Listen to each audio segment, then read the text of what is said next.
이는 내 생각이 너희의 생각과 다르며 내 길은 너희의 길과 다름이니라. 여호와의 말씀이니라.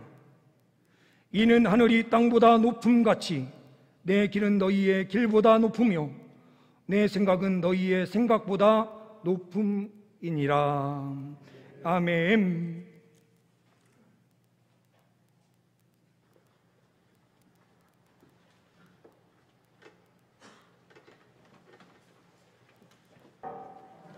아멘. 이 시간 하나님의 크신 사랑이 우리 가운데 함께 하시는 줄 믿습니다. 우리 옆에 있는 분들과 먼저 인사하는 시간을 갖도록 하겠습니다. 사랑합니다. 예, 한 번 더 인사하겠습니다. 축복합니다.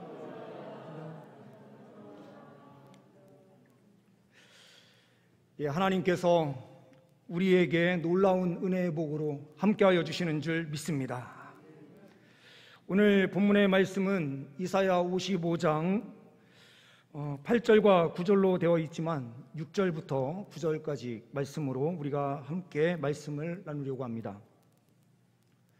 전혀 다른 길이라는 제목입니다. 오늘 말씀이 나오는 55장 1절과 2절 말씀은 이렇게 시작합니다. 오라 너희 목마른 자들아 물로 나아오라. 돈 없는 자도 오라.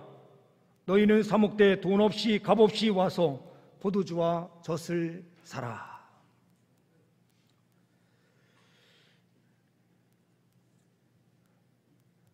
어떤 한 사람이 청어 사세요라고 하면서 생선 장수로 그 주변 일대를 돌아다니고 있었습니다. 청어를 머리에 한 짐 이고는 외치기 시작합니다. 청어 사세요. 지나가던 어떤 선교사가 질문합니다. 한 마리에 얼마입니까? 한 마리에 한 양씩입니다. 전부 몇 마리입니까? 27마리입니다. 선교사는 27마리의 값인 27양을 생선 장수에게 내어주며 이렇게 말합니다. 나도 청어를 한번 먹고 싶으니 2마리만 나한테 주고 그것은 다 필요하지 않으니 나머지 25마리는 지나가면서 힘들고 그리고 가난한 사람들에게 주되 싱싱한 청어를 돈 받지 않고 드립니다 라고 말하라고 이야기했습니다. 이 장수는 지나가면서 이게 웬 행제인가, 오늘 전체를 한꺼번에 다 팔았다 생각하면서 그가 말한 대로 싱싱한 청어를 돈 받지 않고 드립니다 라고 외칩니다. 그러나 아무리 목이 터져라 외쳐도 한 사람도 내다보는 자가 없었습니다. 공짜로 주는 일이 어디 있어? 저거를 사람을 속이려고 하는 것이지 공짜로 하나 준다고 말하면서 더 큰 걸 사야 되는 건 아닐까?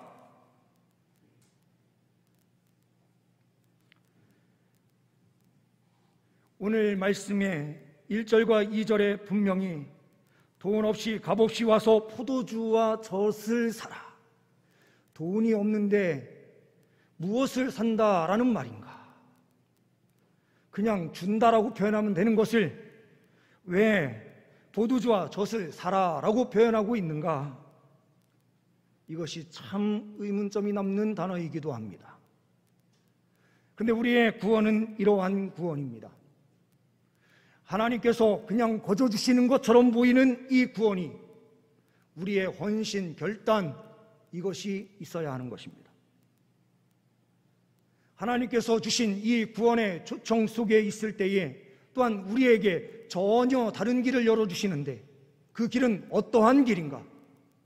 첫 번째로 우리가 말씀을 통하여 발견하는 것은 기도는 전혀 다른 길로 가게 한다라는 것입니다.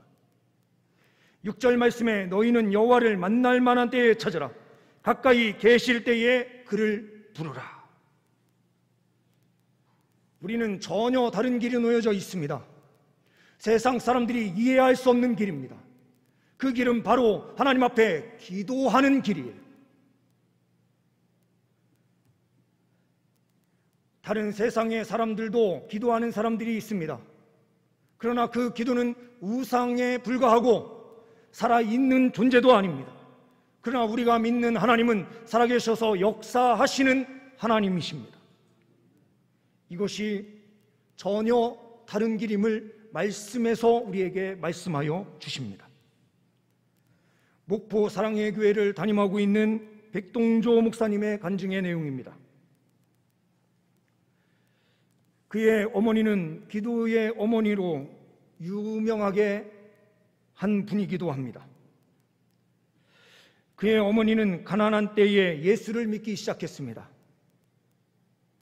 그런데 이분이 기도하는 일, 새벽 기도, 수요 예배, 금요 기도에 모든 곳에 참여하면서 기도를 그렇게 하지만 삶의 변화가 하나도 없었습니다. 가정에 기쁨이 있는 것도 아니고 가정에 있는 가난의 문제가 해결되는 것도 아니고 그 어떠한 것도 해결되는 것이 없는 것처럼 보이는 현실.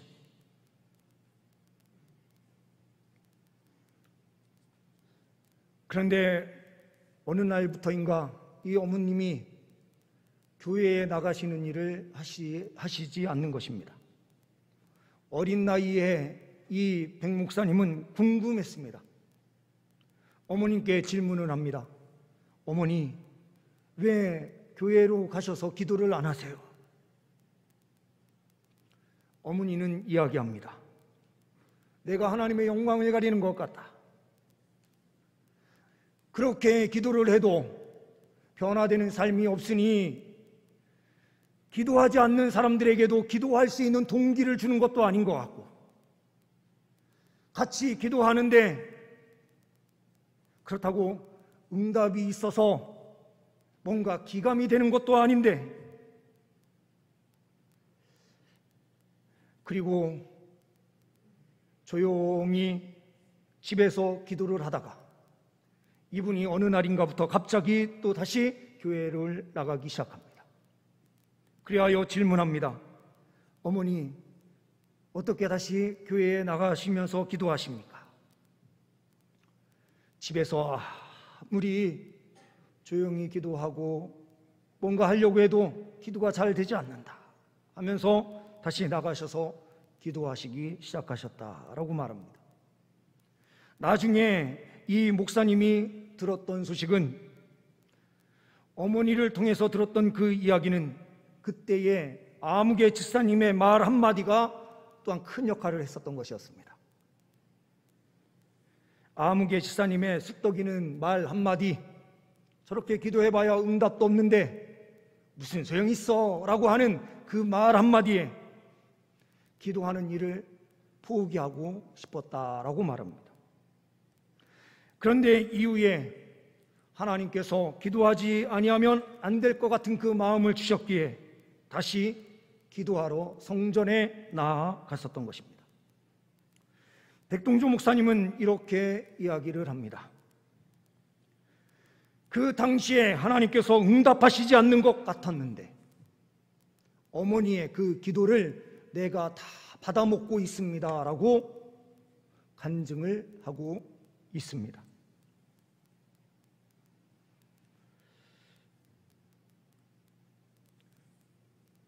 기도가 때로는 응답되지 않는 것처럼 보이고 사람들이 쑥덕쑥덕 되면서 저렇게 신앙생활 해봐야 무슨 소용이 있어. 주일에 아침에 일찍 일어나서 저렇게 교회 가서 예배 드리고 그리고 돈까지 쓰면서 굳이 왜 교회를 가야 되느냐라고 말하는 수많은 사람들에게 우리는 그 이유를 무엇으로 말할 수 있습니까? 기도는 하나님과 만나는 시간입니다. 하나님께서 만나 주실 때에 우리에게는 강력한 힘이 나타나기 시작합니다. 그 힘은 기도를 포기하지 않게 하는 힘이에요. 성령의 사람은 기도를 하다가 중간에 포기하는 일이 없습니다. 응답이 없어도 하나님께서 반드시 응답하실 것을 믿고 그 믿음의 눈으로 그 미래를 바라보면서 끝까지 전진하는 것입니다. 세상 사람들이 이해하지 못하는 부분이 바로 여기에 있습니다.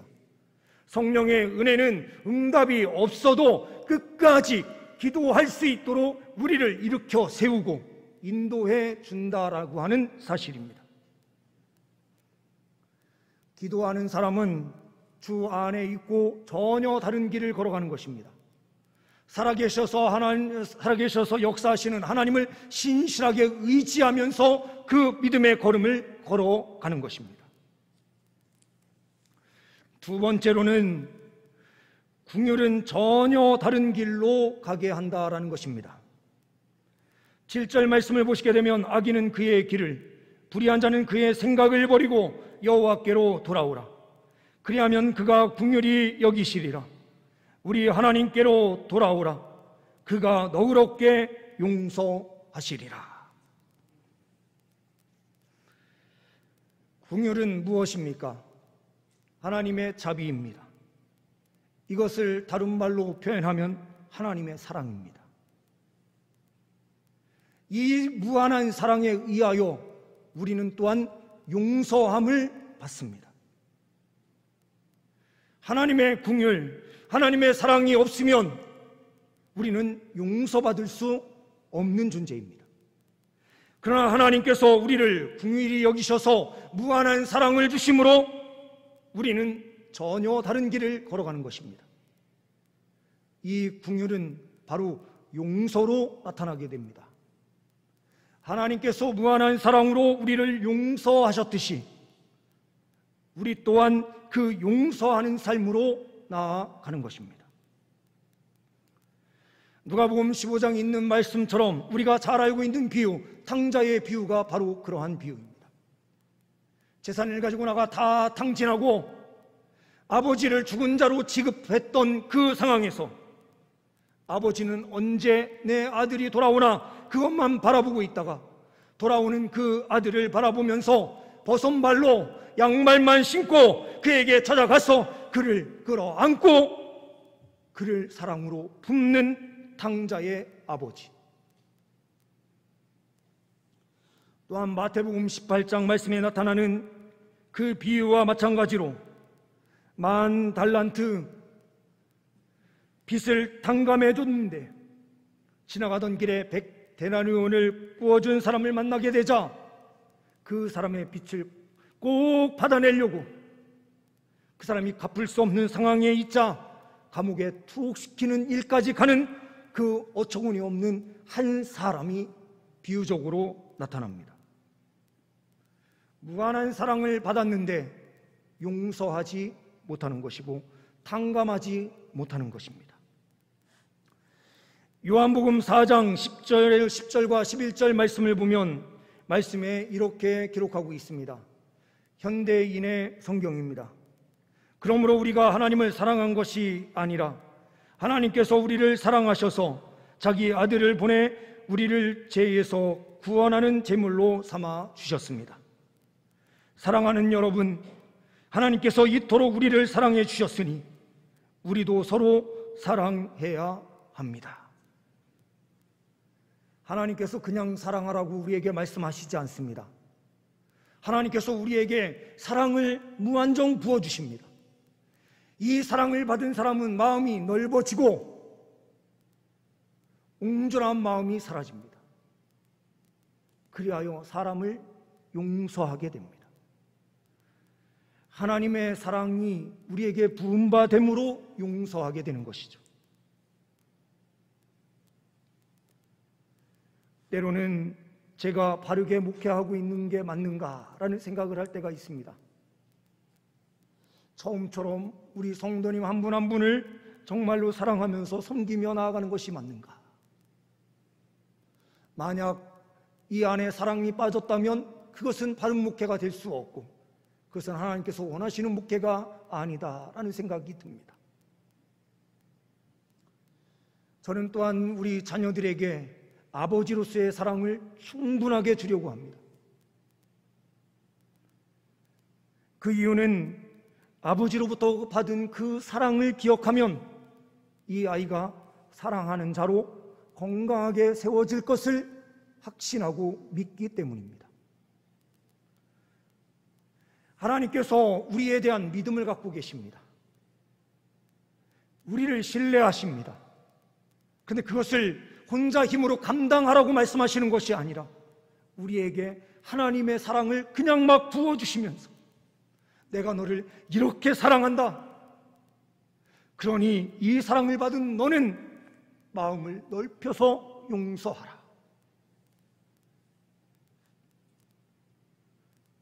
우리가 서로 용서하고 함께 품으며 달려갈 때에 우리는 세상 사람들과 다른 전혀 다른 길을 걸어가게 되는 줄 믿습니다. 세 번째로는 순종은 전혀 다른 길로 가는 것이다 라는 사실입니다. 8절과 9절의 말씀을 보게 되면 이는 내 생각이 너희의 생각과 다르며 내 길은 너희의 길과 다름이니라. 여호와의 말씀이니라. 이는 하늘이 땅보다 높음같이 내 길은 너희의 길보다 높으며 내 생각은 너희의 생각보다 높음이니라. 우리의 생각을 뛰어넘어서 역사하시는 하나님을 볼 수 있는 것, 그러므로 나의 생각과 다르게 하나님께서 일하셔도 하나님 앞에 철저하게 순종하는 전혀 다른 길을 걸어가게 되는 은혜의 역사, 이것이 그리스도인들에게 있는 다른 길입니다. 바울은 이것을 정확하게 체험한 사람입니다. 우리가 항상 알고 있는 그 말씀대로 바울은 아시아로 복음을 전하러 가고자 그쪽으로 가고 있는데 하나님께서는 그에게 환상 가운데 나타나셔서 유럽 사람을 보여주시고 그 사람 가운데 빌립보 사람이 나타나서 이리 들어와 나를 도우라 라고 하는 요청을 받게 됩니다. 이것이 하나님의 뜻이구나 생각하고 확신하고 빌립보로 들어갔는데 그에게 나타난 그 현상은 어떠한 현상이었습니까? 감옥에 투옥되는 것이었습니다.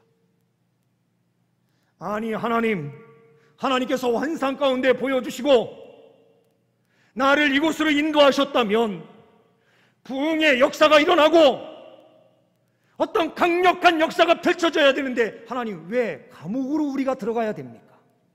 이런 불평, 불만을 할 수가 있었는데 바울은 그 순간 불평, 불만이 있는 것이 아니라 하나님 앞에 무릎 꿇고 그 감옥 한 중심에서 하나님 앞에 기도하고 찬양함으로 나아갑니다. 그때에 지금까지 경험하지 못했던 가장 강력한 역사가 펼쳐집니다. 그 감옥 안에서 하나님의 임재가 있었고 그 임재가 감당할 수 없는 은혜였기에 땅도 그 하나님의 임재를 감당할 수 없어서 강력한 진동이 일어나고 지진이 펼쳐지고 옥문이 터지고 자기들을 묶고 있었던 그 모든 그 착고가 다 풀려지는 은혜의 역사가 펼쳐집니다. 그 가운데에 빌립보 간수를 하나님께서 마음을 움직이셔서 구원 역사를 베풀어 주시고 이 사람을 중심으로 해서 빌립보 교회가 아름답게 세워집니다. 바울이 어느 곳에 가든 바울을 위하여 함께 기도하는 교회로 세워졌었고 뒤에서 선교 헌금을 보내며 후원하는 일을 마다하지 않는 교회가 바로 빌립보 교회였습니다. 바울은 이 사실을 명확하게 체험했기에 구원 역사에 대하여 기술을 다 마치고 그 기술된 마지막 부분에 로마서 11장 36절 말씀에 이렇게 기록하고 있습니다. 모든 것은 하나님께로부터 온 것입니다. 모든 것은 그분의 능력에 의해서 살고 모든 것은 그분의 영광을 위해서 존재합니다. 모든 영광을 영원토록 하나님께 바칩니다. 그리고 그곳에 자기의 확실한 신앙 고백을 집어넣어 아멘으로 마무리를 합니다. 자기의 생각대로 응답하시지 않는 하나님, 그러나 하나님께서 강력하게 역사하실 것을 믿음의 눈으로 바라보며 그 자리에서 찬송과 기도의 줄을 놓치지 않았던 바울 사도. 또한 요셉은 어떠합니까? 애굽에서 하나님 앞에서 내가 어찌 득죄하리까 라고 말하며 하나님을 늘 항상 인식하는 가운데 하나님을 선택을 했습니다. 죄 짓는 자리로 들어가는 것이 아니라 그 모든 것을 끊어버리고 하나님을 선택했습니다. 그런데 그는 감옥에 투옥되는 일이었습니다. 그러나 하나님께서는 그에게 놀라운 은혜의 길을 열어주신 것을 우리는 말씀을 통하여 너무나도 잘 압니다. 모세는 어떠합니까? 이집트의 왕으로 그 당시에 최고의 권력을 가지고 있었던 그 이집트 왕자로 그는 모든 권세, 모든 평안함, 모든 것을 다 누릴 수 있는 사람이었는데 동족을 생각한다라고 해서 동족을 때리는 이집트 사람을 그냥 둘 수 없어서 이 사람을 하나님의 이름으로 처단했는데 동족인 자기의 형제가 그 사람을 죽이든 나를 죽일 것이냐라고 말하는 그 말 한마디에 그는 광야길을 들어가게 됩니다. 하나님의 영광을 위하여 일한다라고 생각했었는데 하나님께서는 그에게 광야길을 허락하신 거예요.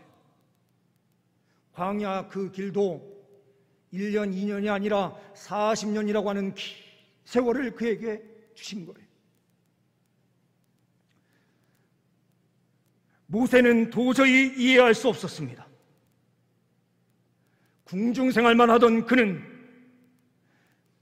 이제 한낱 제사장 집안에, 그것도 이방인의 제사장 집안에 딸과 결혼을 해서 가축을 키우는 목동으로 살고 있는 그 모습.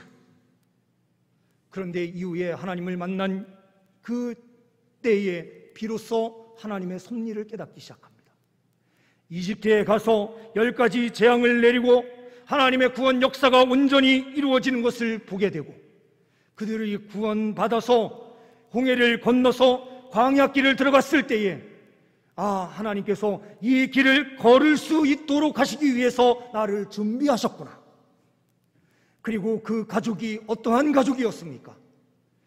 장인이었던 이드로가 모세에게 와서 혼자서 일하지 말고 천부장, 백부장, 50부장, 10부장을 세워서 너희의 그 무거운 짐을 나누어 짊어져라. 그러므로 행정 조직을 확실하게 만들어내는 역할을 하게 됩니다. 그리고 호밥이라고 하는 자기의 처남, 이 사람은 광야길을 그 누구보다도 잘 볼 수 있어서 언제쯤 이 길 가운데서 모래바람이 불지, 어떠한 상황이 펼쳐질지, 그리고 그때에 어떻게 대처해야 되는지 이 방법을 너무나도 잘 알고 있었습니다. 그 가운데 하나님께서 동역자를 세워주시고 계셨던 것입니다. 우리와 다른 방법, 우리의 생각과 전혀 다른 방법으로 하나님께서 우리의 길을 인도하실 때가 있습니다. 때로는 실패로 인하여 고통하게 만들고, 때로는 육신의 연약함으로 인하여 어찌할 바를 모르는 상황 가운데 우리를 내모실 때도 있습니다. 기도를 해도 성령의 은혜가 없는 것처럼 느껴지고, 무엇을 해도 되는 것이 전혀 없는 것처럼 보이는 그 현상들이 우리 앞에 놓여질 수도 있습니다. 그러나 하나님의 그 계획은 실패하는 법이 없습니다. 하나님의 그 생각은 우리의 생각보다 더 높으신 생각이요, 완벽하게 모든 것을 이루시는 하나님의 은혜의 역사의 길입니다. 이것을 믿음의 눈으로 보느냐 보지 못하느냐가 중요한 것입니다. 우리가 가는 길은 세상 사람들의 길과 다릅니다. 하나님께서 전혀 다른 길로 인도하실 때에도 하나님의 그 섭리하심 앞에서 철저하게 순종의 걸음 걸어갈 때에 하나님께서는 우리의 삶에 놀라운 은혜의 역사로 함께하여 주시는 줄 믿습니다. 우리 교회가 전혀 다른 길을 걸어갈 수 있는 교회가 될 수 있기를 소망합니다. 기도의 줄을 놓지 않는 교회, 하나님의 궁휼하심을 잊지 않고 용서와 자비로 나아갈 수 있는 교회, 하나님 말씀이 있는 그 자리에서 철저하게 나의 생각과 다른 하나님의 방식이 있더라도 순종의 걸음을 걸어갈 수 있는 교회, 하나님께서는 우리 이러한 교회를 통하여 하나님의 강력한 역사를 이 땅에 펼쳐주실 줄 믿습니다. 믿음으로 승리하시는 주의 백성들 다 되시기를 간절히 소망합니다. 기도하십니다. 하나님 아버지, 감사합니다. 기도의 응답이 없는 그 순간에도 기도의 줄을 놓지 않고 끝까지 걸어갈 수 있는 우리가 되게 하여 주옵시고, 하나님의 사랑을 받은 우리 주님 늘 항상 그 사랑을 실천하며 용서의 걸음을 걸어갈 수 있도록 은혜 베풀어 주옵소서. 우리의 생각과 전혀 다른 방식으로 주님께서 응답하실 때에도 철저하게 하나님 앞에 엎드려 순종의 걸음 걸어가는 우리 모두가 되게 하옵소서. 우리 주 예수 그리스도의 이름으로 기도하옵나이다. 아멘.